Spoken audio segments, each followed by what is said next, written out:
Se abre la sesión para dar la entrada al ilustrísimo señor don Jaime Gil Arévalo, profesor de la Facultad de Bellas Artes de Sevilla, a quien vamos a recibir como académico numerario de esta Real Academia de Bellas Artes de Santa Isabel de Hungría de Sevilla.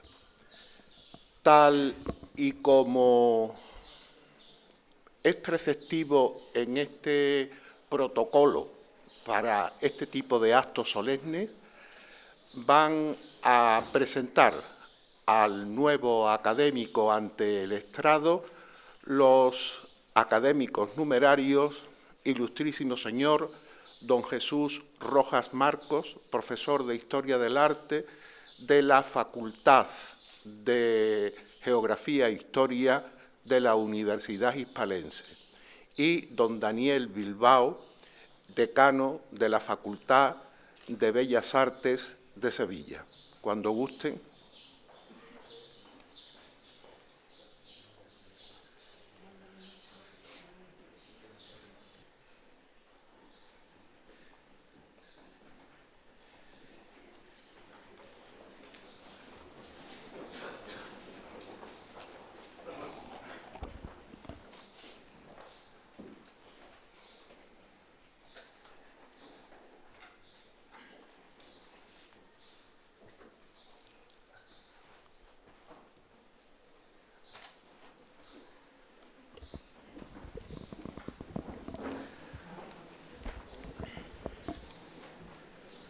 Excelentísimo señor don Benito Valdés, presidente del Instituto de Academias y Reales Academias de Andalucía.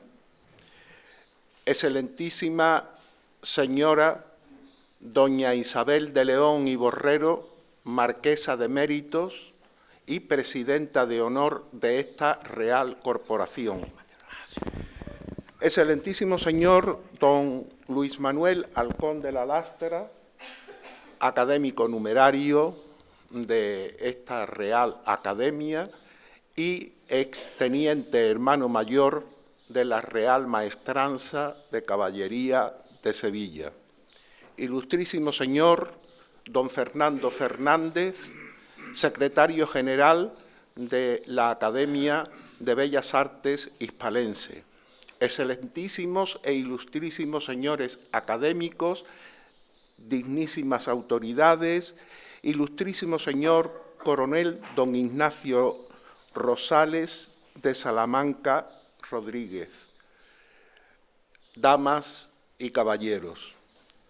Vamos a dar de inmediato la palabra a nuestro nuevo compañero, don Jaime Gil Arévalo, para que proceda a la lectura de su discurso de ingreso. Cuando usted lo tenga bien.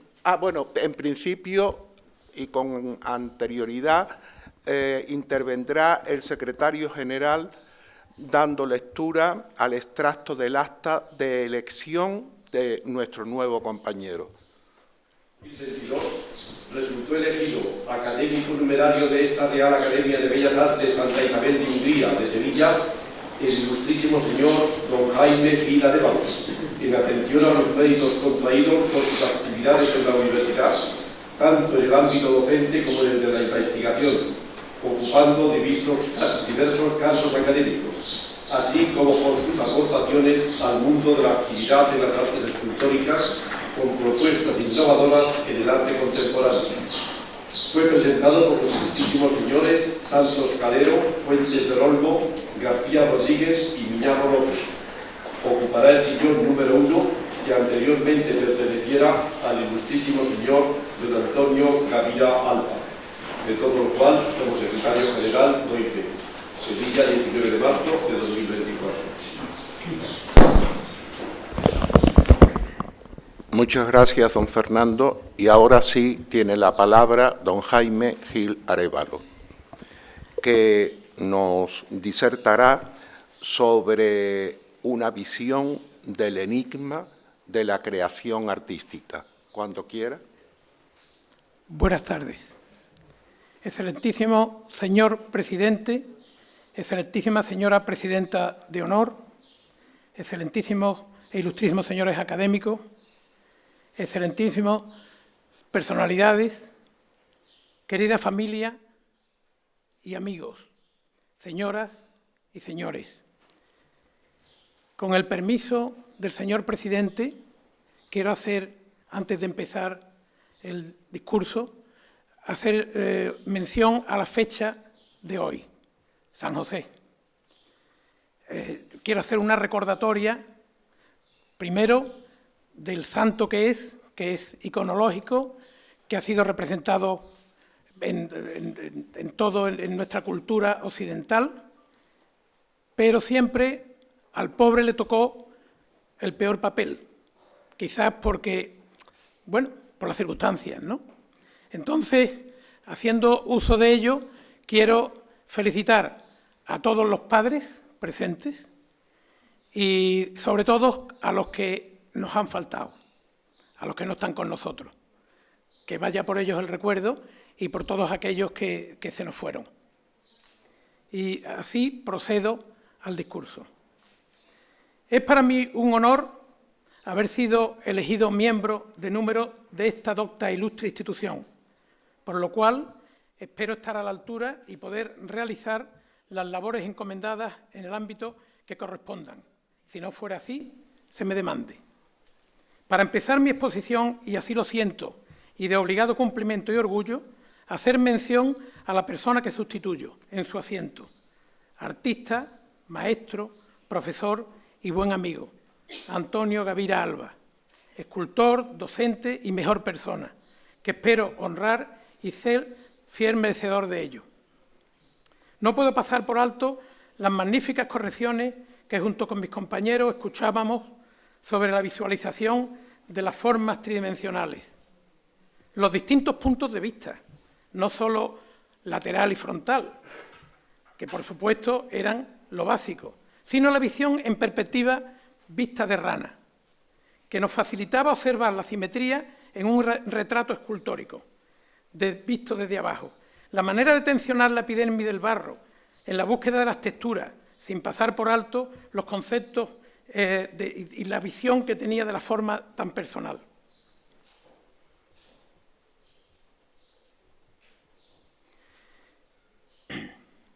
Es cómo interpretaba los volúmenes y planos en obras de perfecta ejecución, como es el caso de Hombre y Mujer, como es el caso de El Nido y como es el caso de Paz, obra realizada entre 1981 y 1975, donde los volúmenes y las formas se unen en una perfecta armonía. La contemporaneidad de su escultura es patente, con coetáneos como Sánchez Cid, Vassallo, Pérez Comendador, entre otros. En otro orden de cosas, su modernidad en lo conceptual, formas envueltas de gran contundencia expresiva, como son escultores de finales del siglo XIX y parte del XX. Tenemos el caso de Rodin, Arístides Maillol, Marino Marini, 1949, hasta avanzado el siglo XX, como Henry Moore, Pablo Serrano, Julio González. Podríamos profundizar más en su amplia obra, no solo escultórica, sino también pictórica y en el campo del dibujo, pero nos llevaría horas, pues fue personal e innovadora. Espero dejar alto el listón al sustituirlo, expresar mi agradecimiento más profundo a mis compañeros académicos de la sección de escultura que me apoyaron desde un principio, en especial a mi querido amigo y compañero Juan Manuel Miñarro, habiendo compartido durante muchos años aula desde la época de alumno, conviviendo intensamente con la que fue maestra de generaciones de escultores, Carmen Jiménez, que nos ilustró y enseñó el manejo del modelado y otras técnicas escultóricas, como también, de manera extraordinaria, Antonio Cano Correa en el manejo de la talla. Los dos ilustres de esta Real Academia. Más tarde compartimos labores docentes y académicas en años trascendentes en la Facultad de Bellas Artes, antes participando en la elaboración de nuevos estatutos de la Universidad de Sevilla, yo como decano y él como secretario de dicha facultad, al mismo tiempo con enriquecedoras conversaciones sobre nuestra manera de concebir el arte. No puedo obviar mi agradecimiento a mis demás compañeros que estuvieron conmigo y a lo largo de todos estos años en las labores administrativas y docentes, no solo en el decanato, sino en especial en el departamento de dibujo durante 20 años que dirigí. A lo largo de este trayecto del camino andado, buenos amigos con los que comparto y no dejaré de compartir este camino que es la vida y que se hace al andar, como decía el poeta. Finalmente, mi agradecimiento a mi gran familia y a mi pequeña familia, mis hijos. Jaime, Eduardo, Alejandra, Carmen y mi mujer Alejandra. Todos los días me animan, alientan con infinita paciencia y me permiten seguir ejerciendo mi vocación y profundizar el día a día en el apasionante mundo de la creación artística. Expuesto este preámbulo, paso a exponer mis reflexiones sobre la creación artística y el proceso creativo, complejo, enigmático, variable, que es personal e intransferible en cada ser humano.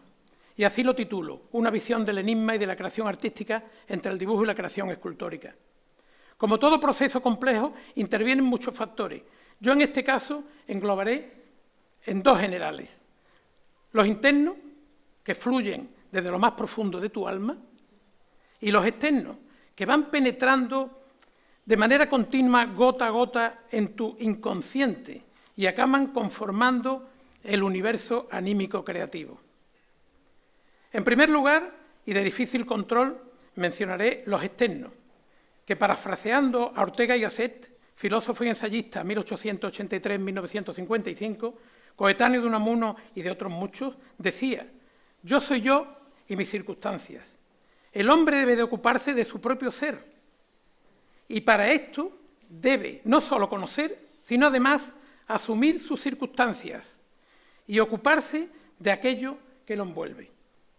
Inicialmente tendríamos que mencionar las primeras tomas de decisiones, todas ellas relacionadas con los primeros momentos del desarrollo mental y emocional.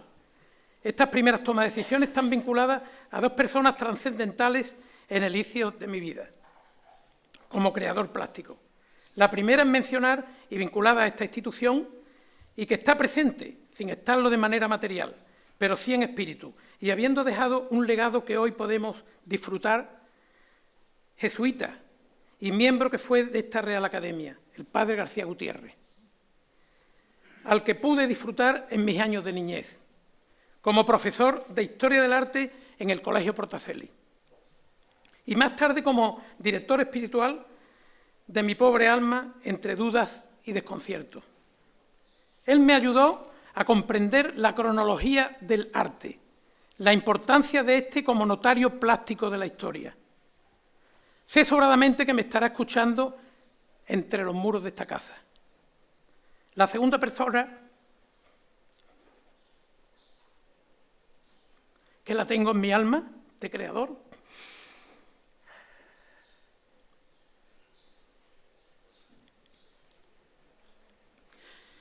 culpable de mi primer suspiro de vida, mi madre, que en un momento trascendental de mi vida me transmitió lo importante de valorar la utilidad que tienen determinadas cosas que a una mayoría de personas les parecen intrascendentes, por no ser rentables en el plano material. Coincidiendo con este momento de preparación de mi discurso, llegó a mis manos el manifiesto de Nucio Ordine, regalo de mi buen amigo Fernando Martín, catedrático de Historia del Arte de la Universidad de Sevilla. Dicho tratado, titulado La utilidad de lo inútil, donde acerca de la utilidad del arte y la cultura en general, dice: por tal motivo, creo que en cualquier caso es mejor proseguir la lucha pensando que los clásicos y la enseñanza, el cultivo de lo superfluo y de lo que no supone beneficio, pueden, de todos modos, ayudarnos a resistir, mantener viva la esperanza, a entrever el rayo de luz que nos permitirá recorrer un camino acertado. Fue mi madre la que me sugirió dejar mis estudios en la Facultad de Empresariales, donde quiero recordar, solo aprobé la asignatura de contabilidad gracias a mi hermano Juan, el mayor, para comenzar los estudios de Bellas Artes, algo difícil de entender en esos momentos en una familia de tradición industrial, aunque con antecedentes de artista, como fue mi abuela, que por circunstancias no pudieron ejercer en ella como profesionales. A mi madre le debo todo lo que soy. Estas primeras circunstancias, junto con las que iremos describiendo, serán fundamentales para el desarrollo conceptual y estructuración de mi proceso creativo. Mis primeras preguntas, sin respuesta inicial. ¿Cómo enfrentarme ante el proceso y el método? Y surge el paradigma de si en un momento determinado el lenguaje plástico para representar mis ideas es el plano, es el trazo, el color o afrontar dicha representación en 3 dimensiones. Es ese primer debate que desde un principio ha generado en mí una profunda disyuntiva, y creo que en muchos creadores. Me viene a la memoria la gran obra de Miguel Ángel, Capilla Sixtina, de indiscutible valor plástico, conceptual, con gran carga de esoterismo y complejidad iconológica. Para él, y según manuscritos de la época, en cartas dirigidas a su padre, manifiesta la frustración en su creación escultórica, rompiéndole los esquemas dibujante, pintor, escultor, arquitecto. Es de sugerir aquella obra cinematográfica que me dejó marcado cuando era niño o adolescente, Tormento y éxtasis, interpretado por los magníficos actores Charlton Heston y Rex Harrison, que por entonces se llevaban bastante mal. Se la sugiero para una tarde de domingo extraordinaria. Caso parecido cuando quedé sorprendido en París visitando una extraordinaria exposición de Rodin. Lógicamente, me dejó casi extrañado, extraordinaria exposición, porque los 300 dibujos de Rodin eran 300 dibujos encontrados. O sea, no tenían una intención de ser expuestos, eran los que llamaban dibujos de camilla, de una modernidad conceptual extraordinaria, una factura inigualable, dibujante, escultor, pintor. Qué disyuntiva, como ocurre con estas aguadas de una conceptualidad moderna, y estamos hablando de Rodin, 1890-1917. Pasando al siguiente capítulo, lo titulo Mis viajes. Entre los factores externos, que dijimos al principio, que incluyen en la creación y tremendamente circunstanciales, son aquellos que visualizamos y se quedan en nuestro inconsciente. Estos surgen a partir de lo que denomino mis viajes, que iré citando a lo largo de mi exposición. El primero que realizo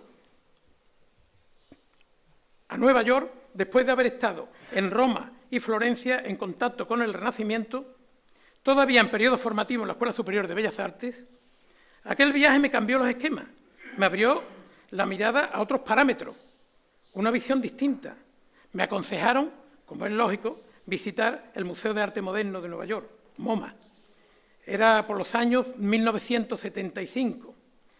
Entrar en este edificio de Yoshio Tamiguchi, Stone o Gaudí, al comenzar mi recorrido por aquel edificio funcional, constructivista, minimalista, con obras en su interior de Van Gogh, de Dalí, de Picasso, de Andy Warhol,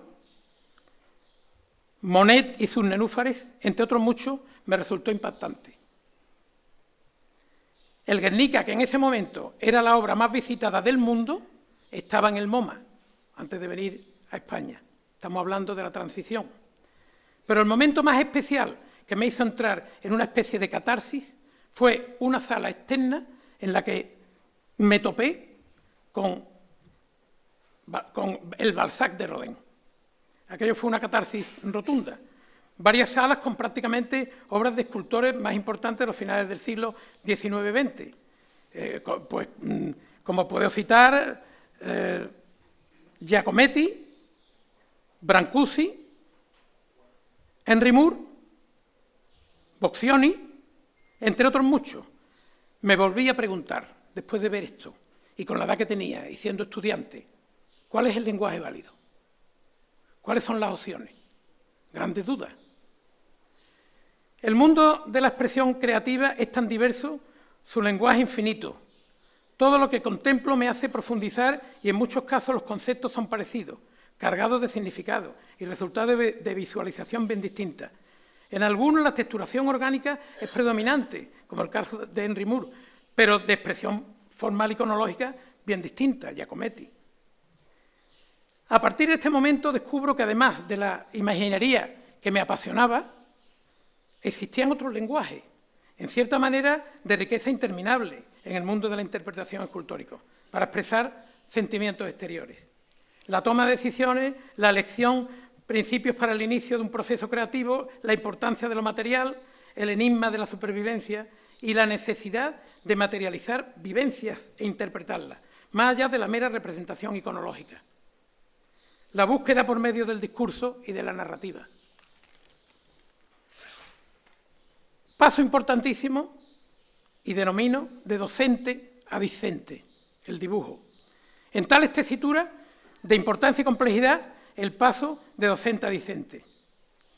Surge de nuevo el paradigma, el tiempo y su cronología, los tiempos diferentes. Uno permanece y el discente fluye. Ese proceso te hace evolucionar, replantearte permanentemente tu proceso creativo. Mi contacto con el dibujo, tremendamente conceptual y esencial en cualquier disciplina relacionada con la práctica del arte, la plástica, la pintura, la escultura, la arquitectura, el diseño, etcétera, como en otros ámbitos relacionados con la ciencia, como la ingeniería, la construcción, etcétera, disciplina individual en todos los campos y con expresión propia. Me facilita la búsqueda de nuevos lenguajes. La representación en el plano, por medio de trazos, ha caracterizado al hombre a través de toda la historia, como son las pinturas parietales desde Altamira. No puedo obviar mis primeros contactos con Francisco Borrás Verdera, profesor, maestro, amigo, doctor, catedrático de dibujo de la asignatura lamentablemente desaparecida en los programas de la Facultad de Bellas Artes, dibujo en movimiento, con otros compañeros formados por él en esta materia, como Juan José Gómez de la Torre, Ignacio Cortés y Manuel Losada, donde impartí dicha materia durante 45 años. Sentido e intelecto. Fue entonces cuando, por necesidad de transmitir conocimiento a los discentes, me obliga a ordenar conceptos para poder explicar lo mimético, partiendo de modelos y por medio de movimiento, explicar su relación con el espacio y el tiempo, cómo utilizamos nuestros sentidos y sus relaciones, la sinestesia, como instrumento. Un sentido puede experimentarse al mismo tiempo que otro. Por ejemplo, puedes ver un color cuando escuchas una nota musical. Puedes ver un rostro cuando has olido un perfume. Niles intellectut quod prius fueren incensum. Vaya por Dios. Aristóteles. No hay nada en el intelecto que no haya pasado antes por los sentidos. No, lo creativo tiene grandes connotaciones intelectuales. Nos ayuda a racionalizar, analizar, procesar ideas para expresarlas plásticamente y así profundizar en el inicio de una abstracción basada en el proceso de análisis. La descomposición de la forma, provocada por la visualización de las imágenes en movimiento y su materialización en el espacio. Pongo esta imagen, que es del monumento a la evolución científica en la Facultad de Medicina. Se me plantea un concepto abstracto a la evolución científica. ¿Cómo represento la evolución científica? Parto de una vértebra lumbar, soporte del cuerpo humano, y voy desarrollándola por medio de elementos dinámicos, que son todos orgánicos. La pena es que no la tengo frontal, pero surgen figuras humanas, pasando por elementos que son puramente de un animal, una zarpa, en fin. Como por allí no se va mucho, también invito a que, si tenéis tiempo, le echéis un vistacito. La descomposición de la forma provocada por la visualización de las imágenes en movimiento, como decía antes, su materialización en el espacio, uniendo secuencias y creando un todo armónico. Por ejemplo, esta pieza que esta escultura muy conocida por los remeros sevillanos. La escultura es la regata Sevilla-Betis y la que se entrega es la pequeña, pero esta es la que cambian los clubes. Como veis, es un todo, porque tenía que presentar, esto no era tanto concepto como era la evolución científica, pero sí era la idea de unidad. Una barca de remo en la que a la voz del timonel, que está en sentido opuesto, todas las formas se van envolviendo y es todo una imagen. ¿Por qué viene provocado? Precisamente por el movimiento, por el desplazamiento, la forma. Tiene unos ritmos constantes y, bueno, ahí quedó. Pasamos a otro punto, que es fotografía y arte, instrumento de creación artística. La fotografía, y cito a Aaron Sharp en Arte y Fotografía 1994, en referencia al descubrimiento de la fotografía, cita textualmente: haciendo mención al fotógrafo Mubrich y Marey, en el apartado referido a la representación del movimiento en fotografía y arte, el vasto vocabulario visual de movimiento que produjo Mubrich, así como los escrupulosos y rigurosos métodos científicos que utilizó en la ejecución, sobrepasaron a todo cuanto la naturaleza había intentado hacer hasta entonces en fotografía. El gran interés y deleite con que fueron recibidos sus fotografías, la consternación que causaron en Europa y en América, auguraban importantes consecuencias para el arte. La fotografía de Marey y de Mubrich, estamos hablando de 1880-1889, fueron revolucionarias. No solo contradecía muchas de las observaciones más exactas y actuales de los artistas, sino que además revelaban fases de locomoción que no estaban al alcance de los humanos. El significado de la expresión fidelidad a la naturaleza perdió su fuerza y lo que estaba al alcance del ojo no siempre era fiel. Una vez más, la fotografía demostraba que para muchos artistas la fidelidad a la verdad no era otra cosa que un sinónimo más de regla convencional. Muchos de los sismos del siglo XX, impresionismo, futurismo, suprematismo, dadaísmo, etcétera, utilizan muchos aciertos de la fotografía, como cabe citar Hombre bajando la escalera, de Marcel Duchamp. Si se fijan en la foto, es una copia textual de la fotografía de Marey. Hay una lucha entre pintores y fotógrafos, porque la fotografía está sirviendo, sin saberlo la mayoría de la gente, de inspiración o de medio para representar elementos plásticos. El contacto permanente con los modelos en movimiento y la búsqueda de la conceptualización para objetivar la enseñanza, obtener resultados evaluables, me hacen profundizar en la definición de espacio, tiempo y movimiento, cómo de manera práctica penetrar en tal complejidad. Haciendo paso antes, esto es Mubrich, que son la famosa discusión en cómo corría un caballo, que hubo hasta una reunión de tipo civil-militar, porque el que tenía la mejor caballería en esa época era el mejor ejército. Y se discutía porque se le preguntaba a los pintores. Cuando aparecen estas fotografías, pues son una verdadera revolución. El caso de este que cito, que es una dirección de una obra musical, y nos puede recordar perfectamente a obras escultóricas de la Revolución Rusa del 1912, del constructivismo ruso. Pefner, Gabo, en fin, no me voy a alargar porque si no me paso explicando. Muchos de los sismos, ya digo, bueno, el contacto permanente con los modelos en movimiento, que es la asignatura que imparto, y la búsqueda de la conceptualización para objetivar la enseñanza y obtener resultados evaluables, me hacen profundizar en la definición de espacio, tiempo y movimiento, y como de manera práctica penetrar en tal complejidad. Un auténtico atrevimiento por mi parte, pero de belleza y profundidad incalculable, relacionarla con la plástica, y nada menos que buscar su interpretación en un plano o en 3 dimensiones. Textos que nos sirven para imaginar, no para entender, pero llenos de belleza. El espacio-tiempo es el modelo matemático que combina el espacio y el tiempo en un solo objeto continuo de 4 dimensiones. En este espacio-tiempo es donde ocurren todos los sucesos físicos del universo. Definición de Einstein. Evidentemente, como sabemos, Einstein a los 3 espacios que había entonces, altura, profundidad y anchura, le añade el tiempo, el inexorable tiempo que nos castiga a todos, y algunas veces no.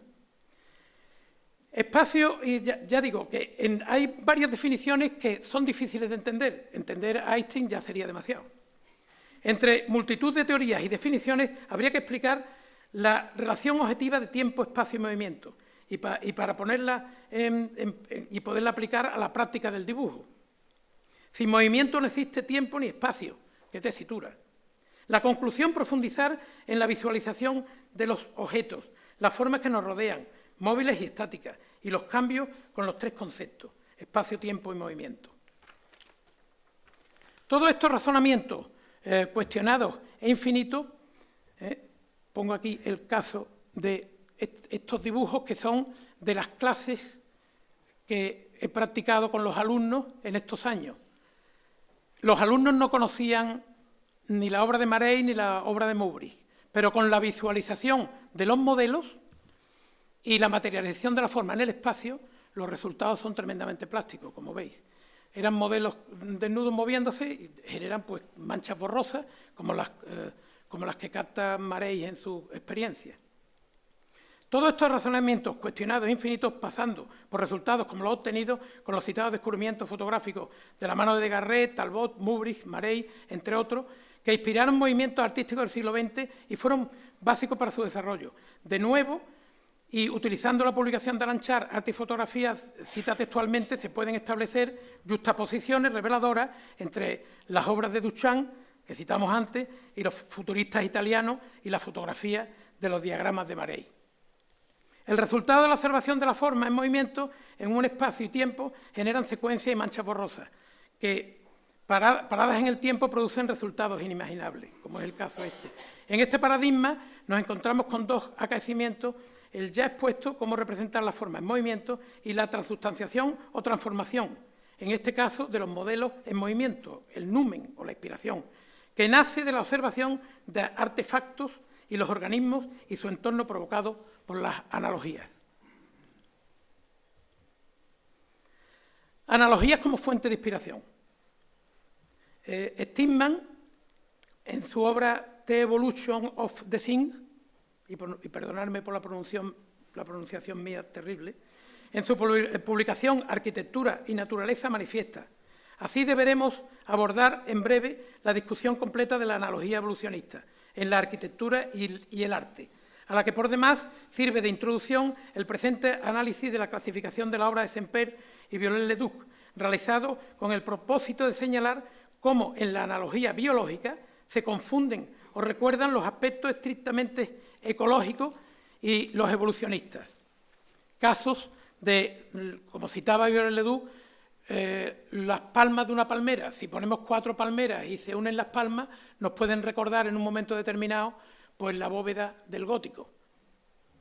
Poniendo la imaginación, claramente está. Entiendo la ecología como rama biológica que estudia las relaciones de los diferentes seres vivos, entre sí y su relación con el entorno y la definición de Haeckel, el estudio de la independencia y la interacción entre los organismos vivos y los seres inorgánicos. En conclusión, son el movimiento y la analogía lo que en cierto momento motivan la inspiración creativa en muchas de mis obras, que por poner algunas, esto lo puse porque nos puede recordar un poco a las setas, a nuestras setas queridas de aquí si veis a la derecha es un fémur, que es el hueso más potente que tiene el cuerpo humano. Está seccionado y está investigado cómo esas tensiones pueden aguantar el peso de una persona, siendo tan pequeño y tan frágil, porque el hueso al final no es hierro, ¿no? Y cómo en el lado izquierdo están estudiadas esas tensiones y soportan perfectamente, por esas tensiones, soportan perfectamente la ingravidez. Ya digo que esto me inspira en mi propia obra, como es el caso del torso de arena, que está realizado escarbando en la tierra y en negativo, organizando la forma, y salían ese tipo de texturas. O el lado derecho, que es el caballo sobre una nube azul, que, bueno, que me recordó un caballo, hice el caballo y después lo puse sobre la nube azul. O estas experiencias que hice también con alumnos, en las que salen formas vegetales partiendo del movimiento de los modelos, o el lado izquierdo, de la unión de la siguiente secuencia, igual que la parte intermedia, que es más geométrica. Otra de mis obras, que es la carrera de caballo, que también está basada un poco en el movimiento y la descomposición de la forma. Recuerda también mucho lo orgánico, esto que hablo de lo que son las analogías. La pica del caballo, que es el impacto que un caballo le da un toro le da al caballo y se funde en un todo con el picador. O sea, es ese momento en el choque que, bueno, pues que casi genera energía. Entonces, es como un todo. Hay algunos elementos que son los que identificamos. La pena es que no se pudiera...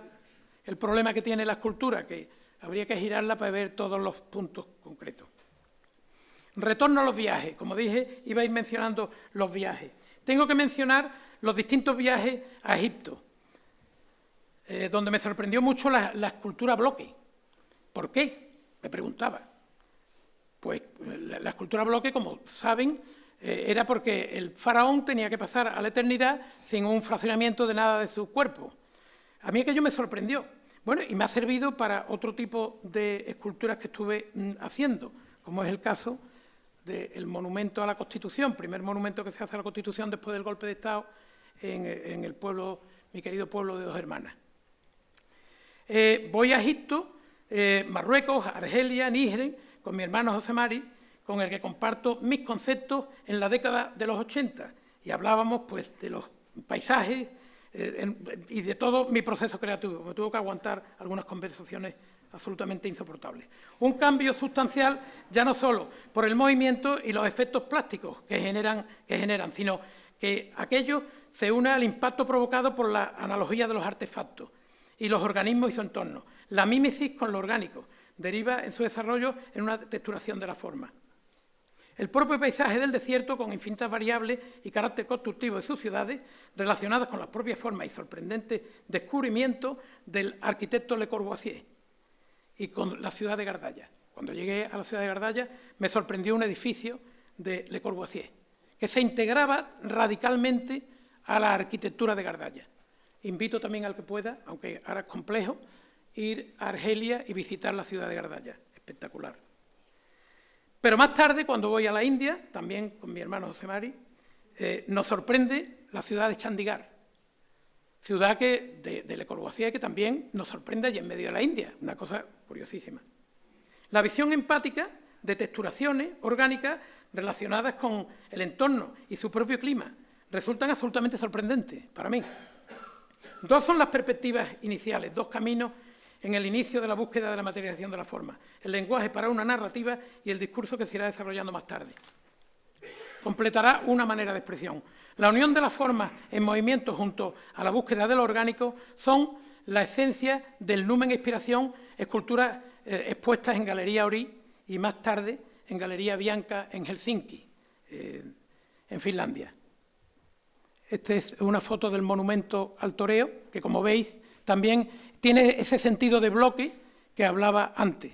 Es un bloque donde salen las formas y se van conjuntando en un todo. Es la parte trasera del monumento que lamentablemente no se puede observar del todo bien donde está ubicado. Esto es un nocturno que, bueno, que me impactó porque era una noche de luna impactante y bueno, me bajé del coche y no pude remediar hacerle la foto. Era mi criatura, al fin y al cabo. Pero el proceso creativo, ya digo, es dinámico y se desarrolla a través del tiempo y es evolutivo, y con una cronología dispar, donde las ideas fluyen a veces con un gran desorden. Como ya digo, me tengo que enfrentar a los alumnos, tengo que proponerles y tengo que buscar una referencia. Y lo busco en un psicólogo, dos psicólogos del arte. Uno es Gombrich, La imagen y el ojo, 1993, y otro es Argen, que es más perceptivo. El artista desarrolla, entre otros, las leyes que marcan su proceder, como su obra Arte y Percepción Visual, 1985.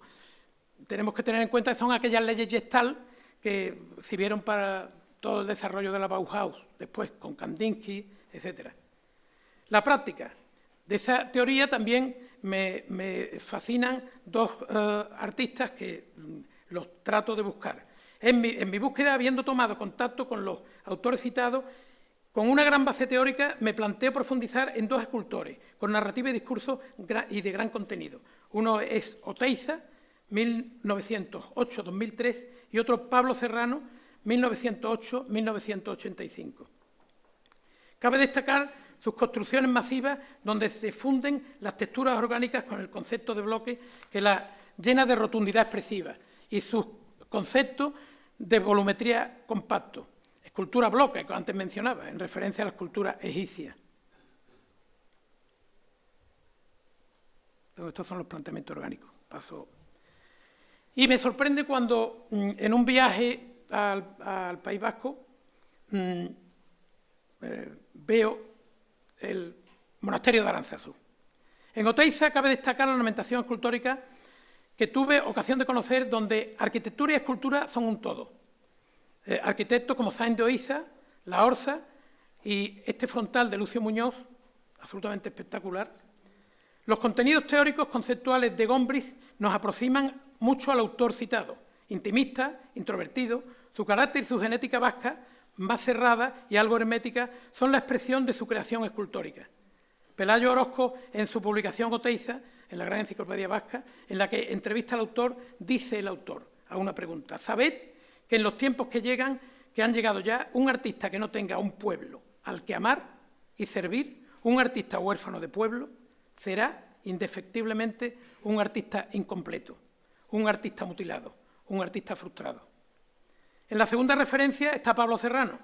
Es menos intimista, tiene un lenguaje más universal, menos íntimo, más orgánico y textural, de formas curvas, jugando con las formas abiertas, cerradas, como son las yuntas.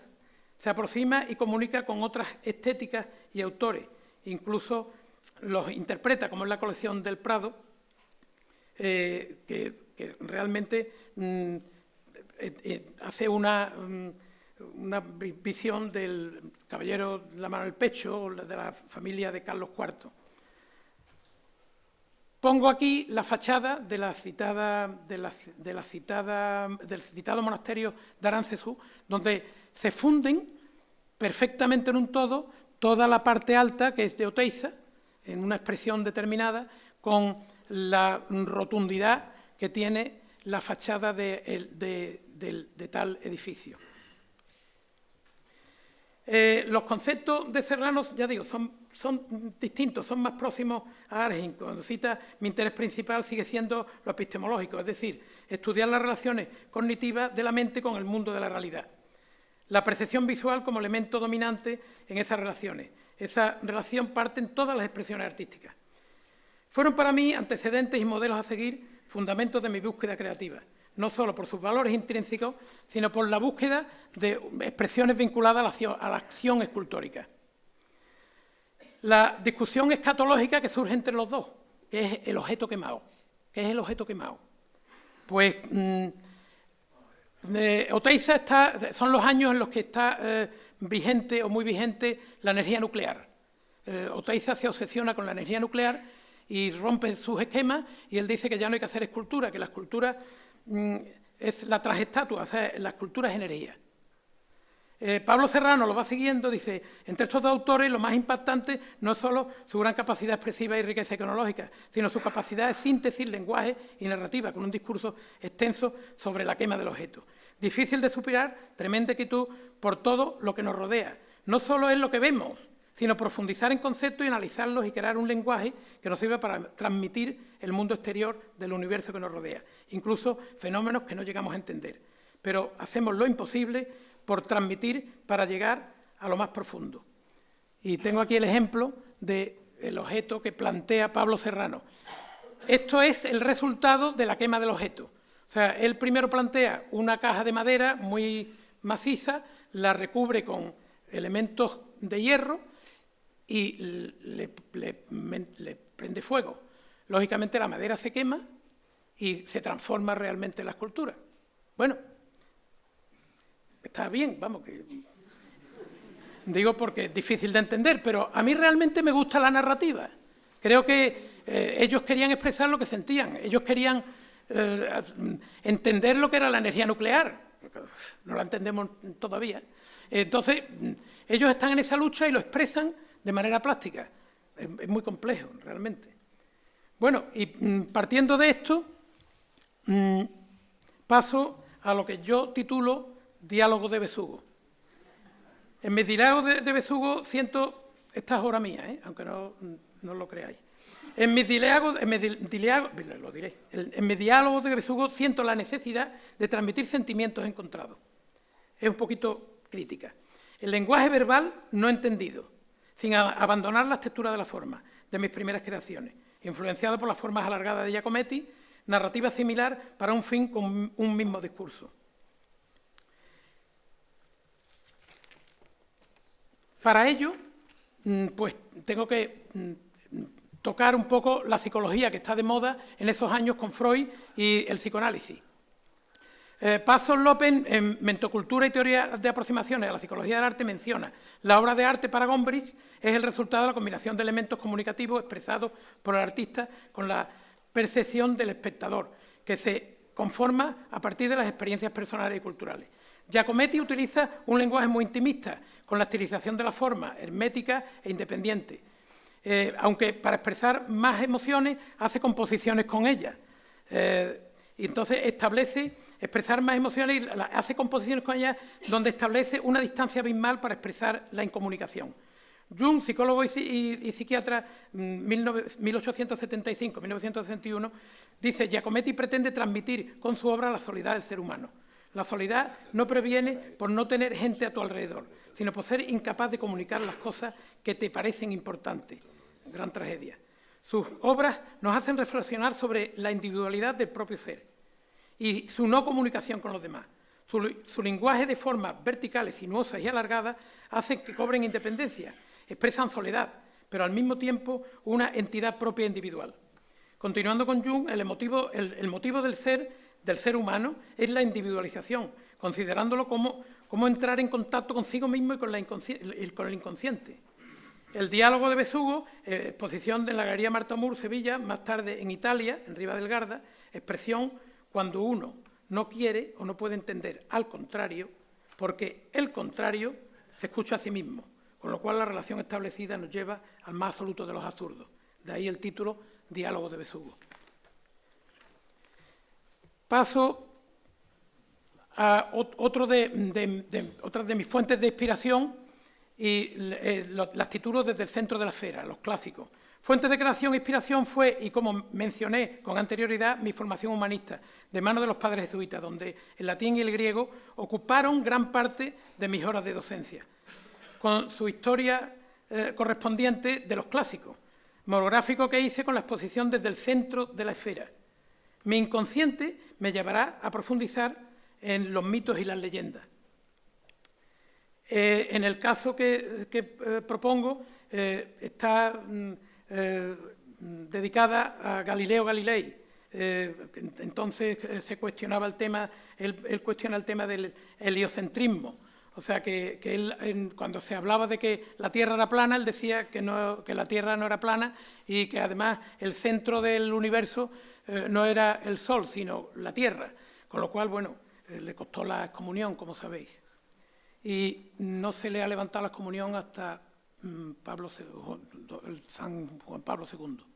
Entonces, bueno, a mí aquello me conmovió y, bueno, le dedico esto, que es un móvil.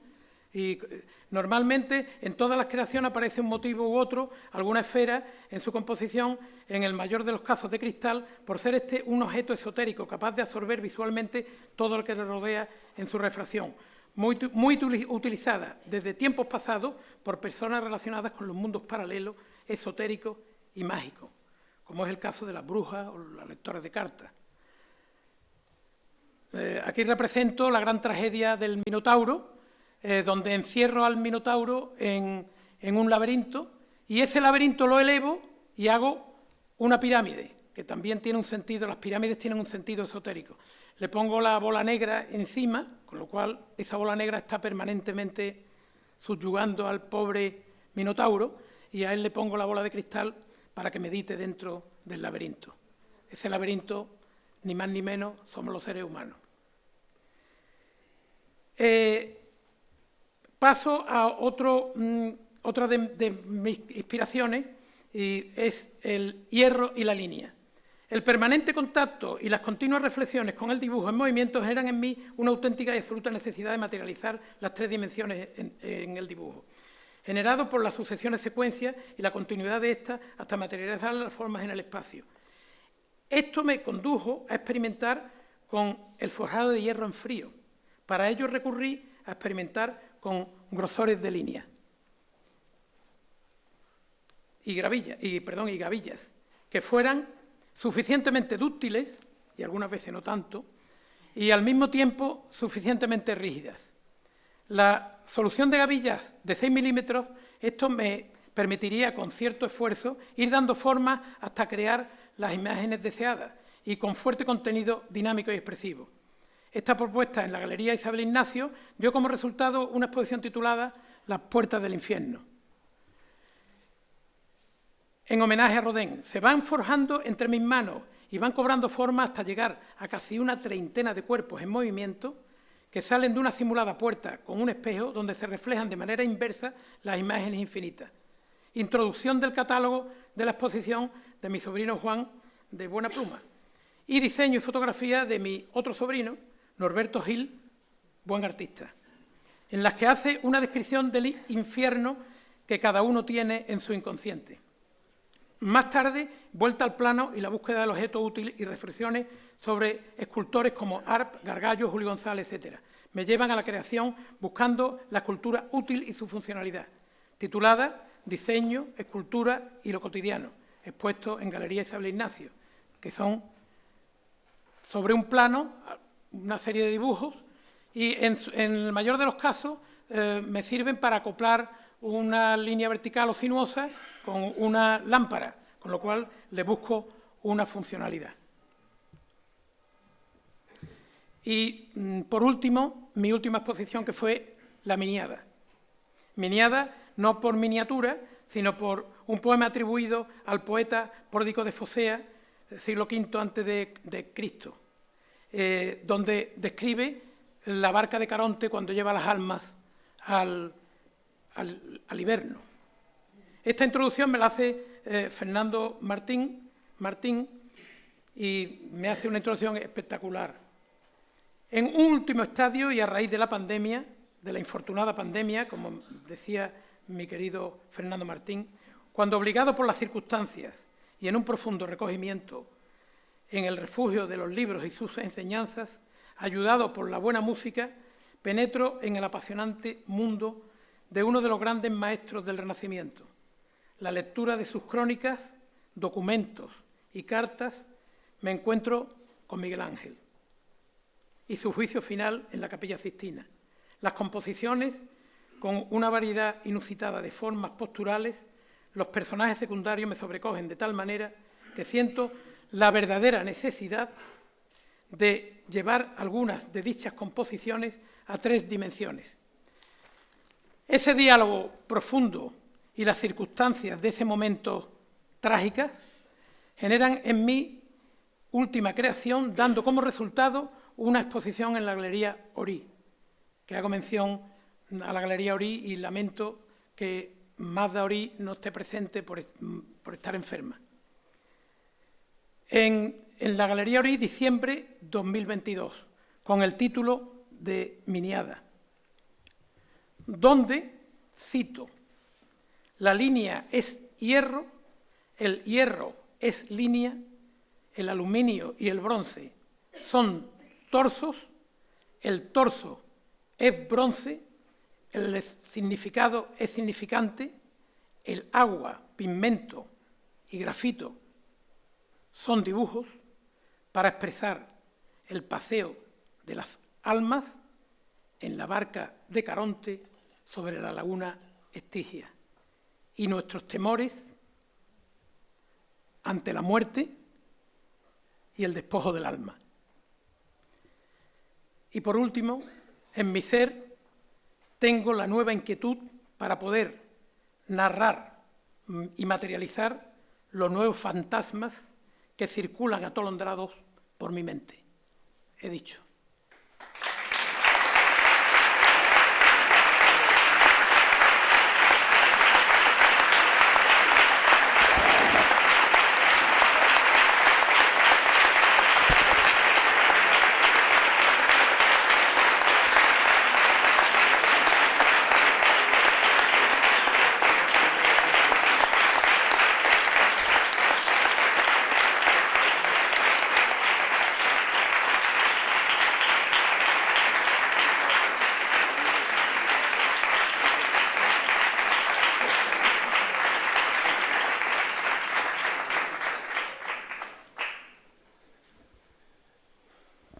Bueno, pues me toca realmente felicitar al ilustrísimo señor don Jaime Gil Arévalo por este discurso de recepción que tantas cosas me ha sugerido, tantas interrogantes me ha abierto, pero que indiscutiblemente la ha presentado con una didáctica, con un conocimiento profundo de la materia y con una emoción que creo que a todos nos ha hecho vibrar.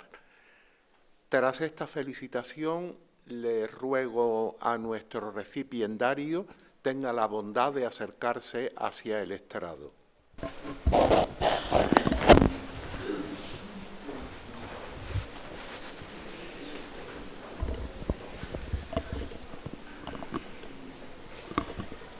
En nombre de su el rey don Felipe VI, por mandato constitucional, alto patrono de todas las academias y reales academias de España, le impongo la medalla como académico numerario de esta Real Corporación de Bellas Artes de Sevilla. Y a continuación le haré entrega del diploma que le acredita en posesión de tan alto honor.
Jaime, si quiere.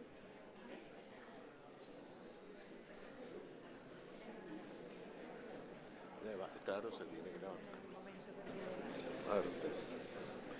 Bueno, pues siguiendo con lo preceptuado en el acto, a continuación va a intervenir el ilustrísimo señor don Juan Manuel Miñarro López, como sabemos, profesor también de escultura en la Facultad de Bellas Artes y académico numerario de la sección de escultura de esta Real Academia. Será el señor Miñarro quien hará el discurso de contestación al de recepción que acabamos de oír del señor Gil Arévalo, cuando usted guste.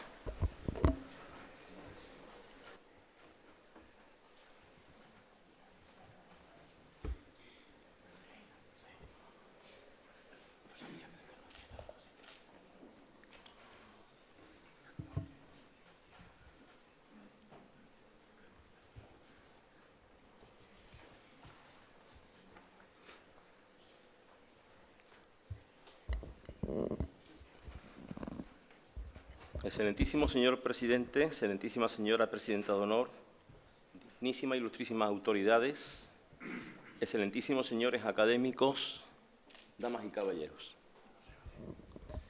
Es todo un honor y una satisfacción muy especial darle la bienvenida al doctor don Jaime Gil Arévalo por su toma de posesión como académico numerario en la sesión de escultura de esta Real Academia, en la que va a ocupar el sillón vacante por el fallecimiento del excelentísimo e ilustrísimo señor don Antonio Gavira Alba, añorado maestro y compañero, que, como bien sabe el recipiendario, ambos tuvimos el privilegio de recibir de él su magisterio de nuestra formación en la Escuela Superior de Bellas Artes, e incluso más tarde, como docente, también tuvimos el privilegio de disfrutar de su arte y de su amistad como compañero en nuestra facultad. Resulta que, por caprichos del destino, el doctor Gil Arévalo y yo hemos llevado una vida académica en paralelo, tanto durante nuestra formación como después ejerciendo como docente en la Facultad de Bellas Artes. Por estas circunstancias, el solemne acto que hoy celebramos, a estas alturas de nuestras vidas, nos resulta especialmente emotivo, porque una vez más el destino sigue empeñándose en ofrecernos un nuevo espacio de convergencia. Desde que nos conocimos siendo estudiantes en la Escuela Superior de Bellas Artes, compartimos en primer lugar el amor por la escultura y en segundo lugar el amor por la docencia. Pero como además estoy convencido de que puedo hablar en nombre del nuevo académico, creo que en estos momentos también estamos compartiendo un emocionado recuerdo hacia los que fueron nuestros maestros, muchos de ellos a miembros de esta Real Academia, y que hoy por ley de vida no pueden estar físicamente entre nosotros. Estamos seguros que sus espíritus nos acompañan, ya que siempre están y estarán en nuestros corazones. En este momento tampoco puedo evitar recordar algunas de las experiencias que vivimos juntos en nuestra querida escuela y después en nuestra facultad. Especialmente me llegan recuerdos de las ingratas tareas administrativas que ambos asumimos voluntariamente, tanto durante los años que formamos parte del equipo de Canal, como cuando asumimos los cargos de directores en nuestros respectivos departamentos. Y no fueron tiempos fáciles, porque cuando iniciamos estas tareas tuvimos que hacer frente a una infinidad de dificultades, tanto las provocadas por los interminables problemas de espacio, como por los problemas derivados de la aplicación de las sucesivas leyes de reforma universitaria, ley de los departamentos universitarios y de toda una serie de normativas cambiantes que enredaron la vida académica más que resolver los verdaderos problemas que existían. Por ello, hoy los recuerdo como tiempos convulsos para la deriva y para la evolución de nuestro centro, que en aquel entonces aún era una joven facultad. Sin embargo, curiosamente, lo único que no hemos compartido en nuestra facultad han sido las áreas de conocimiento, ni los departamentos, ya que el doctor Gil Arévalo ha desarrollado toda su actividad docente e investigadora en el área y en el departamento de dibujo, y yo en el área y en el departamento de escultura. Y respecto a la parte práctica, aunque ambos cursamos la rama de escultura, tampoco compartimos el tipo de escultura que hacemos. Sin embargo, les aseguramos que estamos muy en buena sintonía respecto a los conceptos básicos que defendemos como lo que es verdaderamente importante para la práctica de la escultura. En fin, no sé si por lo dicho hasta ahora ya habrán podido deducir que tanto el doctor Gil Arévalo como yo somos reliquias vivas de la Escuela Superior y, por lo tanto, frutos del antiguo plan de estudio de nuestra añorada escuela. En fin, el tiempo ha pasado inexorable y hoy la vida de nuevo se empeña en seguir uniéndonos. Pues a partir de ahora nos veréis dispuestos a seguir compartiendo vivencias y actividades, ahora como miembros de la Real Academia, que a mí me acogió en el año 2018 y que hoy acoge a mi compañero, dándose también la coincidencia que ambos estamos participando en este solemne acto, ya con la condición de profesores recién jubilados de nuestras tareas docentes. Luego, por todas las circunstancias concomitantes que hoy se producen, antes de seguir tengo que hacer ahora lo que le he oído decir muchas veces a mi querido amigo don Guillermo Heras Moreno, experto ingeniero de hidroeléctrica y, por lo tanto, entendido en temas de energía, el cual dice que cuando se dan las circunstancias de ser presentado o tener que presentar a un amigo, enseguida se generan unas corrientes que hay que poner a tierra, para que se puedan disipar las energías y a continuación actuar de la forma más serena y objetiva que sea posible. Bien, ya disipada la energía y establecido el equilibrio, voy a seguir el orden protocolario del acto, primero con la presentación del currículum de recipiendario y, en segundo lugar, con la contestación al discurso de ingreso que acaba de pronunciar. De su larga trayectoria curricular voy a destacar lo que considero más importante para este acto y procuraré hacerlo lo más brevemente que me sea posible, pero no tanto que desmerezca su trayectoria como artista y como docente, porque lo voy a resumir con la tranquilidad que los interesados en profundizar en su contenido lo podrán hacer, ya que se encuentra depositado en los archivos de la Academia, como era preceptivo para proceder a las deliberaciones de la sesión de escultura, cuando se abrió el proceso para cubrir la vacante dejada por nuestro añorado compañero, el ilustrísimo señor don Antonio Gaviralba. Creo que es imprescindible empezar por el apartado de su formación académica superior como artista, porque pienso que todos somos profesionalmente el fruto de lo cosechado por lo que hemos recibido de nuestros maestros, de lo conquistado por el propio afán invertido en continuar aprendiendo, pero también por lo que hemos recibido de nuestros alumnos. El recipiendario ingresó en la Escuela Superior de Bellas Artes de Santa Isabel de Hungría en el curso académico 73-74, compaginando los estudios de la Escuela de Bellas Artes con los estudios de la Escuela de Arte y Oficio, en la cual se matriculó en las asignaturas de talla en piedra, metalistería y mosaico. En la Escuela Superior de Bellas Artes obtuvo la diplomatura en la rama de escultura en el año 79 y el título de profesor de dibujo en el año 80.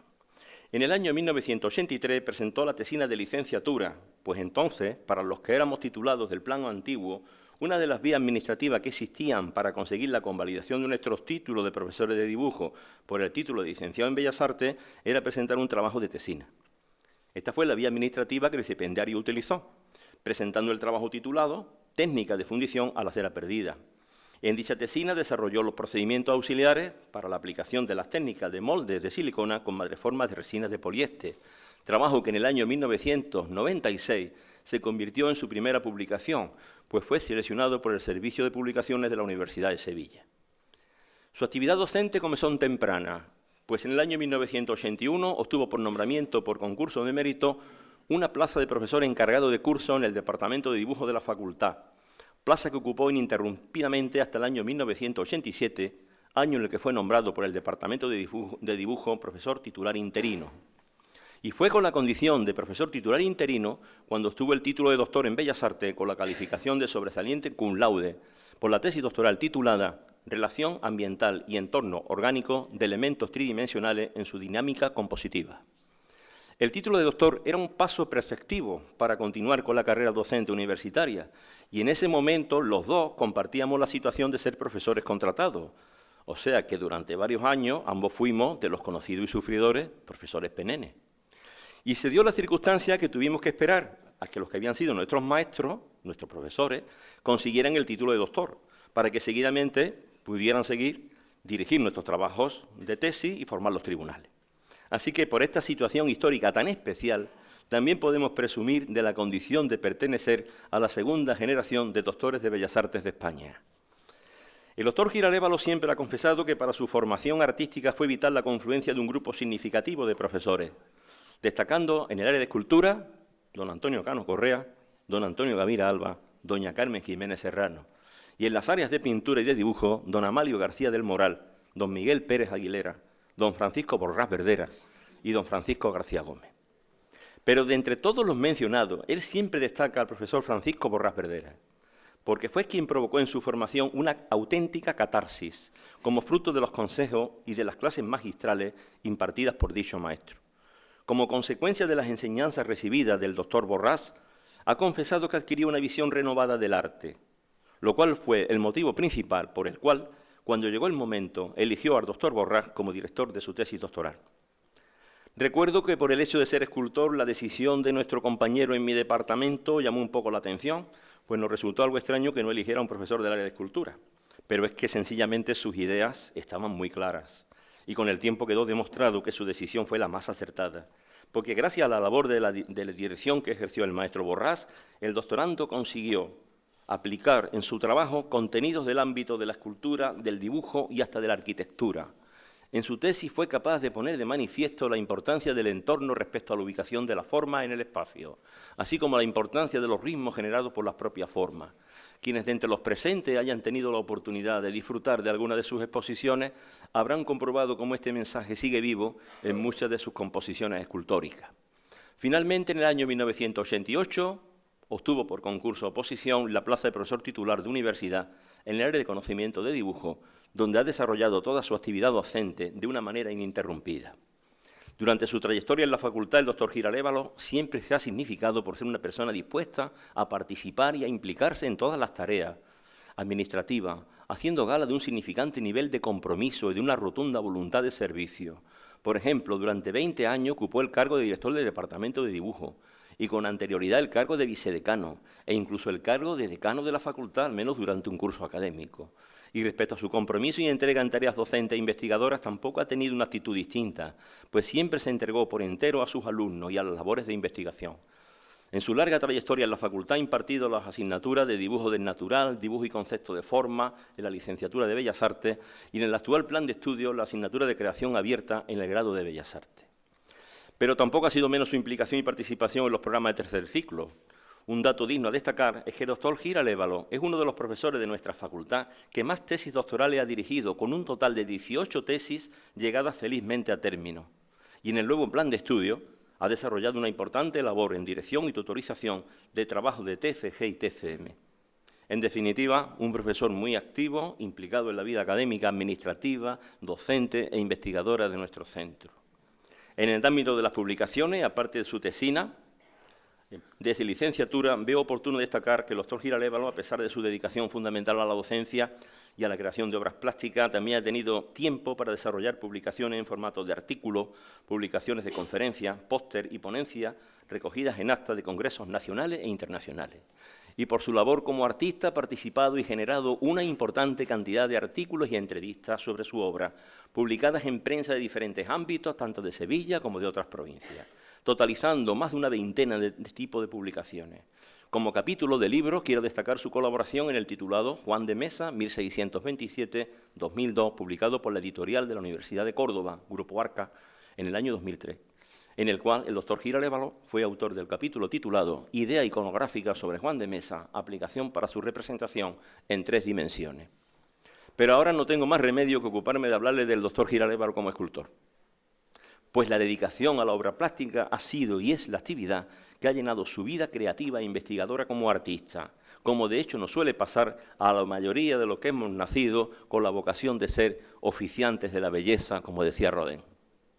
Nuestra vocación es una necesidad y un sentimiento visceral que llevamos dentro que nos empuja a generar ideas y a crear obras de una manera permanente. Y en ello consumimos tanto tiempo, nos exige tantos esfuerzos, que nuestra actividad creadora en el campo universitario debería considerarse equivalente a publicar. Publicar a través de la expresión que mejor dominamos los artistas, que no es otra que la expresión plástica. Pues gracias a que somos creadores de obras de arte, otros pueden escribir y publicar sobre la actividad que nosotros realizamos. Actividad que es nuestra razón de ser.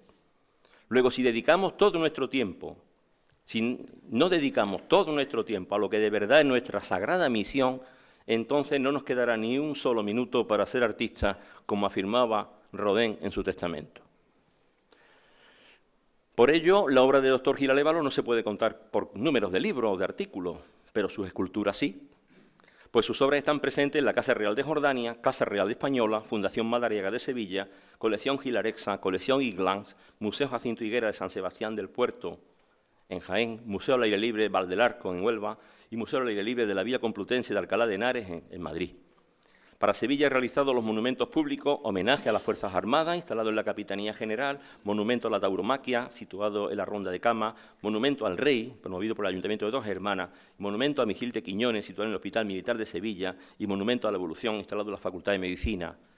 En el campo de la restauración puedo destacar los trabajos realizados sobre las esculturas de los jardines de las lonjas, promovidos por el Ayuntamiento de Sevilla, y su participación importante en los trabajos de conservación y restauración del Girardillo, trabajos que en este caso fueron promovidos por la Consejería de Cultura de la Junta de Andalucía.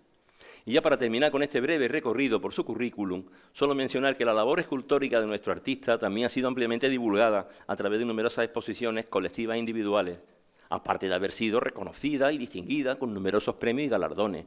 Entre ellos, en este momento, me resulta oportuno mencionar, por tratarse de nuestra academia, el premio de escultura otorgado por la Caja de Ahorros Provincial San Fernando de Sevilla, que le fue concedido en la 35 Exposición de Otoño. Terminada la presentación protocolaria del currículum del nuevo académico, a partir de ahora voy a tratar de responder al extraordinario, sincero discurso de ingreso que ha pronunciado. Ha sido un discurso y a la vez una lección magistral, por lo cual hemos podido apreciar su innegable vocación docente. Además, ha sido una disertación intimista y muy sincera, pues en su contenido ha querido revelarnos sus sentimientos y sus emociones, mostrando sin tapujos la personalidad que tiene como artista y cómo esa personalidad ha ido evolucionando durante su vida. El doctor Gil Arévalo nos ha revelado en su discurso la manera que tiene de entender y de sentir el proceso creativo. En definitiva, nos ha manifestado su forma de ser escultor.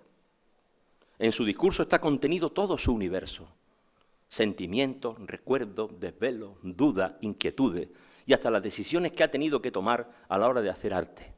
En definitiva, todo lo que ha ido contribuyendo durante su vida a determinar el espíritu e intelecto que atesora como escultor y como docente. Para conseguirlo, creo que ha sido un acierto desglosar su discurso en 13 apartados, que, aunque interrelacionados, por el simple hecho de separarlos con diferentes títulos, le ha permitido ordenar el contenido de lo que quería transmitirnos. Y ha sido gracias a esta fórmula por la que ha conseguido explicarnos muy bien lo que deseaba, brindándonos la oportunidad de entender cómo se ha enfrentado a lo largo de su carrera a los procesos de la creación artística en general. Asimismo, siguiendo los diferentes apartados, hemos podido ser testigos de la evolución experimentada a lo largo de su vida. Creo que otro acierto ha sido acompañar su exposición con fotografías de obras de los autores que ha seleccionado por considerarlos referentes y fuentes de inspiración. Además, también ha sido muy esclarecedor incorporar fotografías de entre sus muchas obras, las que ha estimado ejemplarizantes, de las distintas etapas por las que ha transitado a lo largo de su actividad profesional. Ha comenzado el desglose de su discurso con el apartado titulado Los viajes y lo ha terminado con el apartado titulado Diseño, escultura y lo cotidiano, Galería Isabel Ignacio. En este último nos ha narrado una de sus más recientes experiencias frente a las composiciones realizadas por el Miguel Ángel para la Capilla Sixtina. Pues cuando nuestro artista se enfrentó a los personajes secundarios representados por Miguel Ángel, nos confiesa que quedó tan sobrecogido por las dinámicas composiciones de la figura que más tarde, como consecuencia de la impresión recibida, decidió realizar un conjunto de obras consecuencia de dicha experiencia. Obras con las que nos sorprendió y nos sobrecogió a todos los que fuimos testigos de los resultados de sus reflexiones si tuvimos la oportunidad de ver a los personajes secundarios de la Sixtina, recreados y convertidos en esculturas y en dibujos en la magnífica exposición que con el título Miniadas presentó en el año 2022 la Galería Madalena Jury. Cuando cita la frase de Ortega y Gasset, que incluye en su discurso y que nos viene a decir que somos el fruto de nuestro yo y de nuestras circunstancias, en relación a este pensamiento hay dos apartados en sus desgloses que ahora me gustaría destacar. Uno de ellos es el titulado Docente a Dicente y el otro Sentido e Intelecto. Para mí el segundo es una consecuencia del primero, y quiero destacar ambos apartados porque estoy totalmente de acuerdo con las ideas que se desprenden de lo expresado por mi compañero, pues resulta que ni él ni yo seríamos lo que hoy somos sin los maestros que tuvimos y sin la larga dedicación a la docencia que en la facultad hemos tenido el privilegio de desarrollar. Y en este momento es cuando para mí adquiere un significado muy especial la siguiente frase de Séneca: Hominis dum docent discum, el hombre que enseña aprende. Una bella frase que no sería definitiva, sino va unida a una actitud permanente de interés y de esfuerzo por seguir aprendiendo. Pues aprender para un docente y para un artista también significa renovarse para mejorar las estrategias de transmisión de los conocimientos y a la vez para seguir depurando nuestros estilos en la práctica. Es decir, permanecer en un continuo proceso de evolución para alimentar nuestros sentidos y nuestro intelecto. En relación con esta última idea, ahora deseo compartir con ustedes otra frase, bueno, más bien fue un sabio consejo. En este caso lo recibí de don José Hernández Díaz. Sucedió durante una larga conversación que tuvimos precisamente en esta Real Academia durante una inauguración de una de las exposiciones de otoño. Él ya estaba muy mayor y cuando le pregunté que cómo se encontraba de salud, Me dijo que se encontraba bien porque seguía escribiendo y estudiando como siempre. Y fue a continuación cuando me dijo una frase que no he olvidado y que además enseguida consideré como un sabio consejo. Donde me ves, continúo aprendiendo, y el día que deje de hacerlo, seré solamente un muerto en pie. Por ello no tengo más remedio que estar de acuerdo con mi compañero, que todos los procesos creativos dependen en gran medida del intelecto, y de ahí la necesidad permanente que tenemos los artistas de cultivar sin descanso mente y sentidos, para no llegar nunca a ser un muerto en pie. En definitiva, durante el discurso y en casi todos los apartados del desglose que he realizado, que pueden estar tranquilos, pues por motivo de tiempo no puedo entrar en comentarlos todos, he compartido análisis, pensamientos y reflexiones. Por ejemplo, me he identificado, y estoy plenamente de acuerdo, con el título del discurso, que califica el proceso creativo como un enigma. Y estoy de acuerdo porque ciertamente creo que lo es. Y admito que hasta para nosotros los artistas es un auténtico enigma lo que hacemos para conseguir combinar el universo de ideas y de sentimientos que fluyen desde nuestro interior, de nuestro espíritu, y lograr enlazarlo en armonía con la realidad del universo externo que nos rodea. Proceso que además se ve inevitablemente condicionado en la escultura por las dificultades que añade doblegar la materia, con el necesario control de la técnica y de las herramientas para poder dominarla y llegar a crear. Conectar nuestras mentes con nuestras manos, hacer que las herramientas sean una prolongación obediente de nuestros sentidos, sentir el color, valorar la luz, ver la forma a través del tacto. Sí, señores, es un completo enigma que nos llena de incertidumbre, que nos provoca una inquietud que a veces nos devora, hasta que no logramos resolver el problema y conseguimos ver expresadas nuestras ideas convertidas en realidades matéricas tangibles. Realidades compuestas por un soporte físico definitivo, a veces polimatérico, el cual le permite sobrevivir y transmitirse hacia el futuro, ya sea a través del lenguaje del dibujo, del color o de la forma tridimensional. Rodin decía, el arte no es más que sentimiento, pero sin la ciencia de los volúmenes, de las proporciones, de los colores, sin la dirección de la mano, el sentimiento más vivo se paraliza. En el apartado de su discurso a Fotografía, Arte e Instrumento de la Creación Artística, tras consultar la obra de Aaron Sharp, Arte y Fotografía, y en base a su experiencia de trabajar con modelos en movimiento y la necesidad de buscar contextualización para sus tareas docentes, nos ha manifestado que le ha conducido a una interesante reflexión sobre la definición de espacio, tiempo y movimiento, entendiéndola como la manera práctica de penetrar en la complejidad que el tema representa, reflexión que considero bastante necesaria y que hay que abordar tanto a nivel teórico como a nivel práctico. Los escultores podemos definir el dibujo como los contornos de la forma, pero el problema es que el dibujo no es la forma, aunque sí puede ser uno de sus múltiples contornos aparentes. Y los definimos como aparentes porque se diluirán si conseguimos representar el movimiento de la forma en el espacio-tiempo. Desde luego, muchos de ustedes pensarán que los contornos de una escultura son siempre aparentes, porque son mutantes y variarán según cambiemos el punto de vista. Pero no me refiero al punto de vista, sino a lo que sucederá si salvamos la complejidad de representar una acción expresiva cuyo resultado total sea la suma de todos los estados dinámicos intermedios en el espacio y en el tiempo, con lo cual todos los volúmenes se convertirán en aparentes, produciéndose entonces una verdadera abstracción. De la problemática de representar el movimiento, nuestro recipiendario sabe mucho. Si tienen la oportunidad de estudiar su obra, observen cómo los seres creados por él viven en el espacio que habitan formando grupos etéreos en constantes movimientos, la mayoría de las veces describiendo líneas o formas sinuosas, pero huyendo de todos ellos de la frecuente cualidad estática que a menudo tiene la escultura. En la obra del escultor Gil Arévalo, el dibujo es uno de los caminos que utiliza en los momentos iniciales durante el complejo proceso creativo del que ya hemos hablado.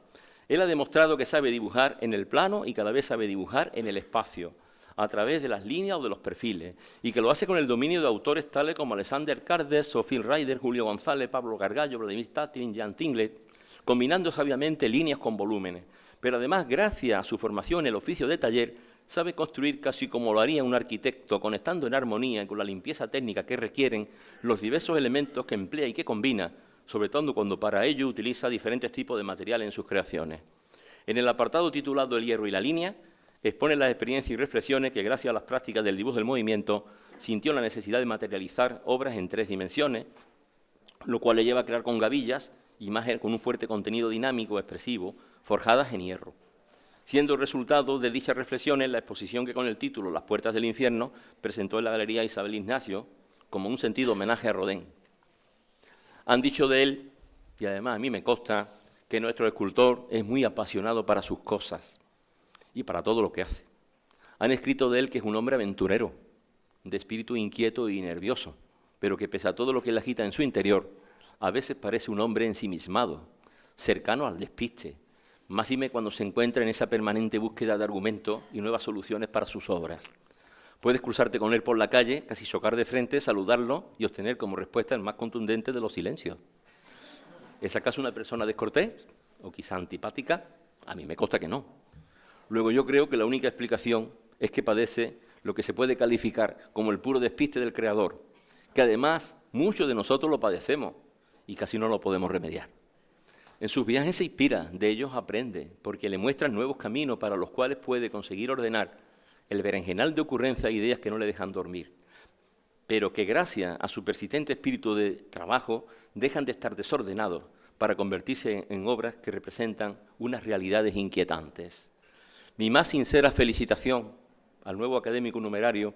En la Academia y en nuestra sesión de escultura esperamos de ti renovarnos impulso para nuestras futuras actividades y deseamos que nos contagie de tu fuerza creativa. Por todo lo que ya hemos compartido en el pasado, creo que nos conocemos bien y por ello estoy convencido de que así será. Y además para ello siempre podrás contar con los compañeros de la sesión de escultura y con los restantes miembros de las diferentes secciones. Sea pues bienvenido el doctor don Jaime Gil Arévalo a esta Real Academia de Bellas Artes Santa Isabel de Hungría de Sevilla y recibe un caluroso y cordial abrazo de todos tus compañeros.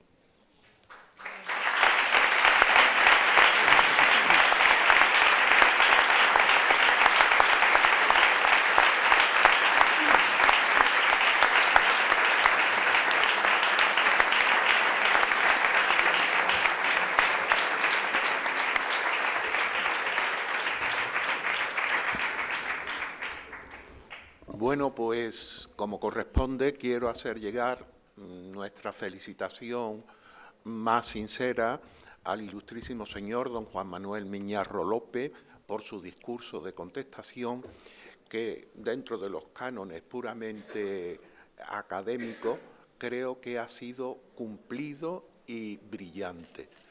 Para mí, además, ha resultado especialmente emotivo porque me ha recordado no solo a los grandes maestros que siempre traemos a colación para que de alguna forma ratifiquen lo que estamos diciendo en cada momento, sino también por las citas que se han hecho junto con las también citadas por el ilustrísimo señor don Jaime Gil Arévalo, de algunos entrañables compañeros de esta Real Corporación, entre los cuales quiero citar muy expresamente al padre Fernando García Gutiérrez, quiero citar también, como no, a doña Carmen Jiménez Serrano, que fue para mí no solo una artista genial, sino una mujer excepcional, a la que tuve la suerte de toparme en mi recorrido académico y que me enseñó muchísimo sobre la bonomía y sobre la forma de tratar a los alumnos, a los que ella hacía casi familia suya. Quiero también, como no, unir a este recuerdo a don Juan Abascal, porque junto con ella fueron quienes me firmaron a mí mi propuesta de académico en esta Real Corporación. Como sabemos, son tres, entonces eran doña Carmen, don Juan Abascal y el doctor Calderón Quijano, que era rector de la universidad. Y, por supuesto, para terminar, una persona que tengo muy cerca de mi corazón, que es a don Antonio Gavira Alba, un maestro de maestros, un hombre excepcional, un artista de muchísimos quilates, pero si importante era en el mundo de la creación plástica, mucho más importante era desde el punto de vista humano, por su calidad que hacía que todo el mundo se sintiera junto a él como si estuviese en su propia casa. No os canso más, quiero una vez más felicitar a nuestro nuevo académico, el señor Gil Arévalo, y a nuestro compañero Miñarro López por la magnífica disertación con que ha contestado al discurso de recesión del doctor Gil Arévalo. Y sin otro motivo, pues levantamos la sesión.